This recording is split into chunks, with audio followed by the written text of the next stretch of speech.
इस महिला के चेहरे को जरा ध्यान से देखिए, दोनों आंखों से लगातार गिर रहे इन आंसुओं को देखकर क्या आप इनके दुख का अंदाजा लगा सकते हैं। इस महिला के साथ बिहार में इलाज के नाम पर लोगों ने जो किया है वो सुनकर इंसानियत से आपका भरोसा उठ जाएगा। यकीन नहीं होता कि इसी धरती पर हमारे आसपास इस तरह के दरिंदे भी जिंदा हैं जो अपनी जेब भरने के लिए किसी के साथ कुछ भी कर सकते हैं। इनके साथ जिस तरह का जघन्य अपराध किया गया है, कल को हम, आप या फिर कोई भी इस तरह के अपराध का शिकार हो सकता है। इसीलिए इस पूरे मामले को बहुत ही ध्यान से समझिएगा और हाँ, कोशिश करिए कि इंसानियत के लिए खड़े हों, इनके लिए आवाज उठाएं ताकि इन्हें न्याय मिल सके, जिंदगी मिल सके। एक बात और, किसी भी अस्पताल में जाने से पहले, ऑपरेशन थिएटर के बेड पर लेटने से पहले 100 बार सोचकर ही जाइए। हम पूरी घटना को विस्तार से बताएंगे, इसके साथ ही बात करेंगे इस बलात्कारी की। जी हाँ, एक बार फिर से 40 दिन के पैरोल पर यह बाहर निकाला गया है, लेकिन बाहर निकलने के बाद ये क्या क्या कर रहा है वो देखकर आप सोच में पड़ जाएंगे कि हमारे देश में कानून और न्याय नाम की कोई चीज है भी या फिर सब किताबों में ही है। इसके साथ ही बात करेंगे भारतीय जनता पार्टी के उस खेल की जिसमें बीजेपी के लोग कहते हैं कि मीठा मीठा गप गप और तीखा वाला थू थू। मगर बातचीत शुरू करने से पहले आप सभी से अनुरोध है, यदि आप हमें पहली बार देख रहे हैं तो फेसबुक पर हमारे पेज को फॉलो और लाइक कर लीजिए, यूट्यूब पर सब्सक्राइब करके बेल आइकन दबा लीजिए। इस क्यूआर कोड को स्कैन करके हमारी आर्थिक सहायता कर सकते हैं ताकि गोदी मीडिया जनता से जुड़े हुए जिन मुद्दों को घोंट जाता है, हम आपके लिए वो खबरें बेबाकी से प्रस्तुत करते रहें और आपकी आवाज मजबूत होती रहे। सबसे पहले बात करते हैं बिहार की इस घटना की, मगर कुछ भी बताने से पहले मैं इतना कहना चाहूंगा कि इंसानियत के लिए और इस महिला को इंसाफ मिले, इसके लिए सोशल मीडिया पर आप जितना प्रयास कर सकते हैं करें, कृपया करें। आप चाहें तो वीडियोस को ज्यादा से ज्यादा शेयर करें ताकि अधिकतम लोगों को इस घटना की जानकारी मिले और सरकार दबाव में आए, इन महिला की मदद करे। बिहार के मुजफ्फरपुर में रहने वाली 28 साल की सुनीता नाम की इस महिला के 2 बच्चे हैं। अब महिला की उम्र ही 28 साल है तो बच्चों की उम्र का अंदाजा लगा सकते हैं, छोटे ही होंगे। पिछले साल इनके पेट में दर्द हुआ तो ये इस अस्पताल में इलाज के लिए पहुंची थी। यहां उन्हें बताया गया कि बच्चेदानी का ऑपरेशन करना पड़ेगा और ऑपरेशन करने के बहाने इनकी दोनों किडनी निकाल ली गई। सोच कर देखिए, दोनों किडनी निकाल ली गई। 4 लोगों पर एफआईआर हुई है जिसमें एक पवन कुमार नाम के व्यक्ति की गिरफ्तारी भी हुई है।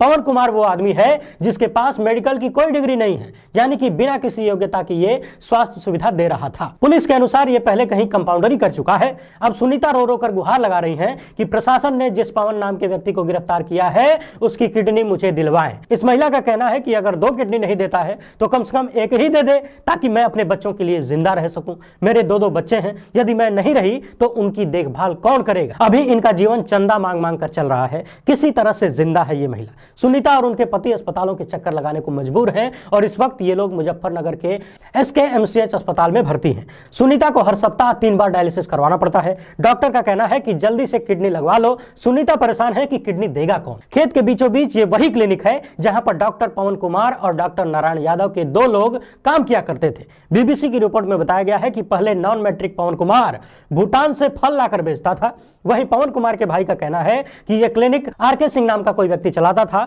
और RK सिंह ही ऑपरेशन किया करता था। पवन तो सिर्फ इस क्लिनिक में झाड़ू पोछा करता था, उसे झूठे ही फंसाया गया है। यहां एक और सवाल खड़ा होता है कि क्या बड़े बड़े लोगों को बचाकर झाड़ू पोछा लगाने वालों को फंसाया जा रहा है या फिर सब ने मिलजुल कर इस महिला के साथ इतना बड़ा फ्रॉड किया है, उसकी जिंदगी के साथ, उसके परिवार की जिंदगी के साथ खिलवाड़ किया है। बिहार सरकार से हमारी अपील है कि जल्द से जल्द इस महिला की मदद की जाए, गुनहगारों को सजा मिले, सुनीता को नया जीवन और उनके बच्चों को उनकी स्वस्थ मां मिले। अब बात करते हैं इस बाबा बलात्कारी की, जी हां, राम रहीम की। एक बार फिर से हरियाणा सरकार ने इसको जेल से बाहर निकाल दिया है। लोग कह रहे हैं पिकनिक मनाने आया है। स्वाति मालीवाल ने इसके बारे में लिखा है, फिर से रेपिस्ट और खूनी पाखंडी राम रहीम का तमाशा शुरू हो गया है। हरियाणा के मुख्यमंत्री खट्टर जी के OSD और राज्यसभा सांसद ने फर्जी बाबा के दरबार में हाजिरी लगाई है। खट्टर साहब सिर्फ बोलने से काम नहीं चलेगा कि आपका इनसे कोई लेना देना नहीं है, खुलकर अपना स्टैंड बताओ, रेपिस्ट के साथ हो या महिलाओं के साथ। अब NDTV की इस खबर को जरा ध्यान से देखिए। पैरोल पर बाहर आए गुरमीत राम रहीम ने तलवार से काटा केक।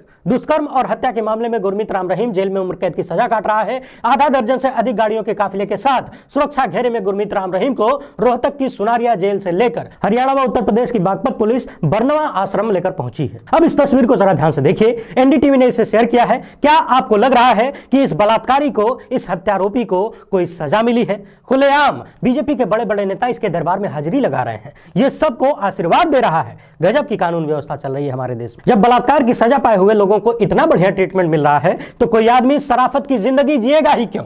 अब बात करते हैं भारतीय जनता पार्टी के दोहरेपन की। यह है बीजेपी IT सेल के प्रमुख अमित मालवीय। इन्होंने यूके सांसद का एक छोटा सा वीडियो क्लिप शेयर करते हुए लिखा है कि यूके सांसद ने प्रधानमंत्री मोदी की प्रशंसा की और कहा कि मोदी धरती पर सबसे मजबूत लोगों में से एक हैं, यानी कि कुल मिलाकर प्रधानमंत्री मोदी की तारीफ है। अच्छी बात है, हमारे देश के प्रधानमंत्री की तारीफ कोई विदेश में करे तो इसमें कोई बुराई नहीं है। वैसे भी एक बात और समझने वाली है, किसी राष्ट्र का प्रमुख अपने आप में ताकतवर नहीं होता, उसकी ताकत उसके देश के लोगों से बनती है।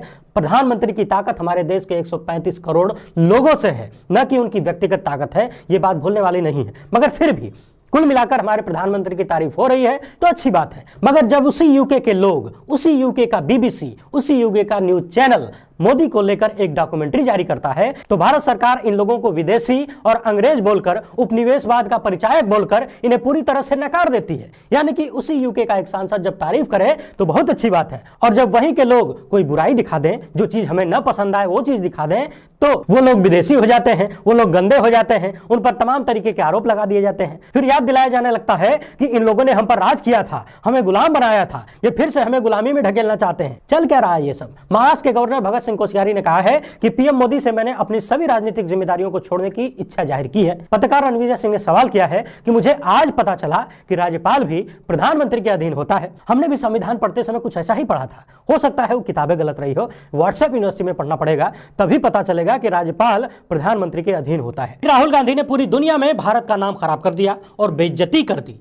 जी हाँ, ये मैं नहीं कह रहा हूं, हमारे रक्षा मंत्री जी कह रहे हैं। आप जरा इन्हें सुन लीजिए, फिर बात करते हैं। कहां उनको नफरत दिखाई दे? सारी दुनिया में या कांग्रेस के लोग भारत को बदनाम कर रहे हैं मेरे बहनों भाइयों, कहां उनको नफरत दिखाई देता है? बताइए, रक्षा मंत्री जी कह रहे हैं कि भारत में कहां नफरत है, हर जगह शांति है। पिछले दिनों मेरठ के एक कॉलेज में विदेशी युवतियों पर धर्मांतरण का आरोप लगाते हुए कुछ युवकों ने परेशान करने की कोशिश की, उसका वीडियो खूब वायरल हुआ। बिहार के इस खबर को देखिए, एक ईसाई को पीटा जा रहा है, ये आरोप लगाते हुए कि ये लोग धर्म परिवर्तन करवा रहे थे। बीच बचाव कर रही एक बूढ़ी महिला के साथ भी धक्का मुक्की की जा रही है। इंदौर की इस तस्वीर को देख लीजिए, जन्मदिन मना रहे बच्चों को बजरंग दल के कार्यकर्ताओं ने घर में घुसकर लव जिहाद का आरोप लगाकर पीट दिया। अनुराग द्वारी ने लिखा है कि यह तस्वीर इंदौर की है। पुलिस कह रही है कि बच्चे जन्मदिन मना रहे थे, लेकिन नई पुलिस यानी कि बजरंग दल के कार्यकर्ता एकाएक घर में घुसते हैं, मारपीट करने लगते हैं। विनोद कापरी ने इस पर लिखा है कि 2002 में बोया जहर का खेत अब पूरे देश को अपनी आगोश में ले चुका है। अब तो सालों साल जहर की ये खेती ऐसे ही कटेगी, हर घर हर मोहल्ले तक पहुंचेगी, हालात इससे भी भयावह होंगे। गुजरात की एक कोर्ट ने कहा है कि गौ हत्या बंद हो जाए तो पृथ्वी की सारी समस्याएं खत्म हो जाएंगी। कोर्ट ने कहा कि जिस दिन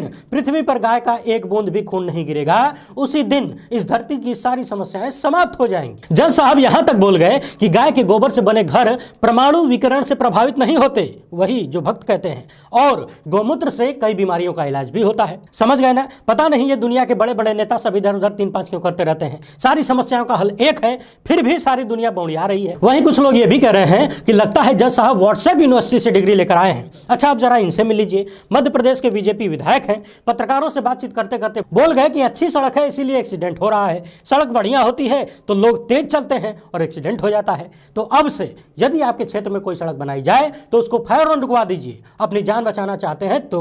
वीडियो अच्छी लगी तो ज्यादा से ज्यादा लोग तक पहुंचाएं, फेसबुक पर फॉलो कर लें, यूट्यूब पर सब्सक्राइब करके बेल आइकन दबा लें। हमसे जुड़ने के लिए बहुत बहुत धन्यवाद। जय हिंद।